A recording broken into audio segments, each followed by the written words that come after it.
Welcome to the Socialette podcast, where we empower you with the marketing know-how you need to create the business of your dreams. I'm your host, Steph Taylor, and I'm a marketing nerd, Shiraz lover, and passport stamp collector. Join me as I dive into all things small business marketing and deliver them to you in bite-sized, fluff-free lessons every Monday, Wednesday, and Friday. Let's get learning.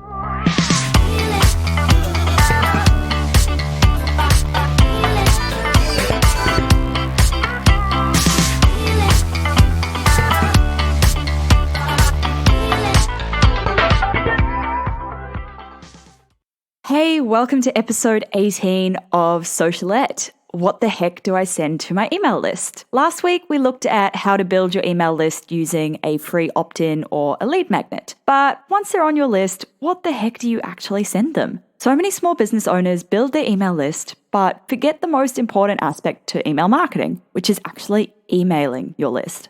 What's the point of having people on your list if you never email them? Many people will build their list and just leave them sitting there until they're ready to promote something. Then they send a salesy email one day and wonder why on earth a whole heap of people unsubscribed. So how often should you be emailing your list? Personally, I think once a week is good, but at an absolute minimum once a month. I understand we're all busy, it takes a bit of time to create an EDM and send it out, but once a month at a minimum. Otherwise, people forget you, they forget your brand, and they forget why they even joined your email list in the first place. Sometimes they even forget that they opted into your email list and they might report you as spam, which hurts your email deliverability and gets you in more junk mail folders and fewer inboxes. Yes, weekly might seem like a lot, but you can actually create and schedule your emails ahead of time. Remember back in episode 11 how we talked about batching and scheduling your content? This is one task you can apply both these tactics to. This episode is brought to you by my 3-day email marketing Kickstarter. It's a mini course that will take you from go to whoa with email marketing, even if you don't already have an existing email list.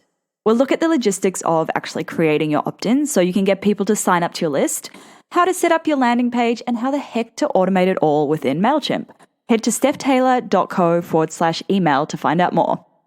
So the big question, what should you email your list? The short answer, stuff that adds value to their lives. Yes, you should be emailing them every time you want to promote something, but that shouldn't be the only time you email your list. Remember, give, and then ask. It shouldn't be too hard to add value. Go back to episode 9 where we looked at how to add value to your ideal customer or client's life for some ideas. It shouldn't require too much extra work. Whatever content you've already created, repurpose it into email content, be it a blog, a video, an ebook. Any of that can be repurposed into an email. You could also give them a behind-the-scenes look into your business or your life as a way to build connection.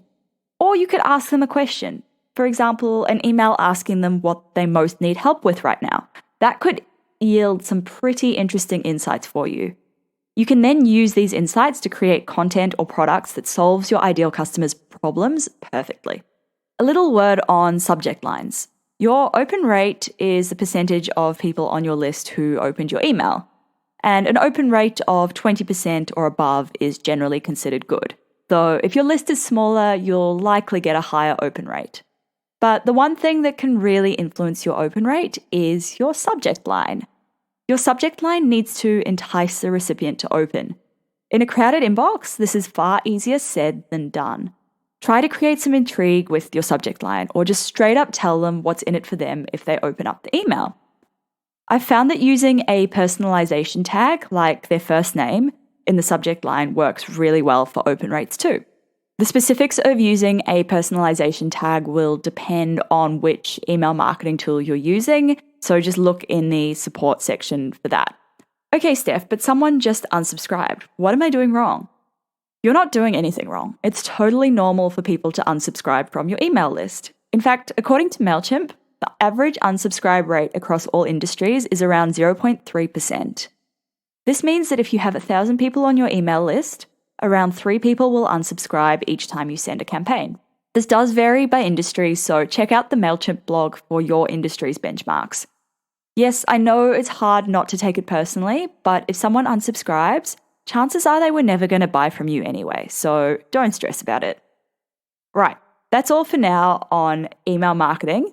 These next few lessons we'll be looking at Instagram marketing. So make sure you hit subscribe so that you don't miss out on any of the new lessons released every Monday, Wednesday, and Friday. If you're liking this podcast so far, and I'm guessing you wouldn't have listened this far if you weren't, will you please leave me a rating and a review in Apple Podcasts? Catch you next time.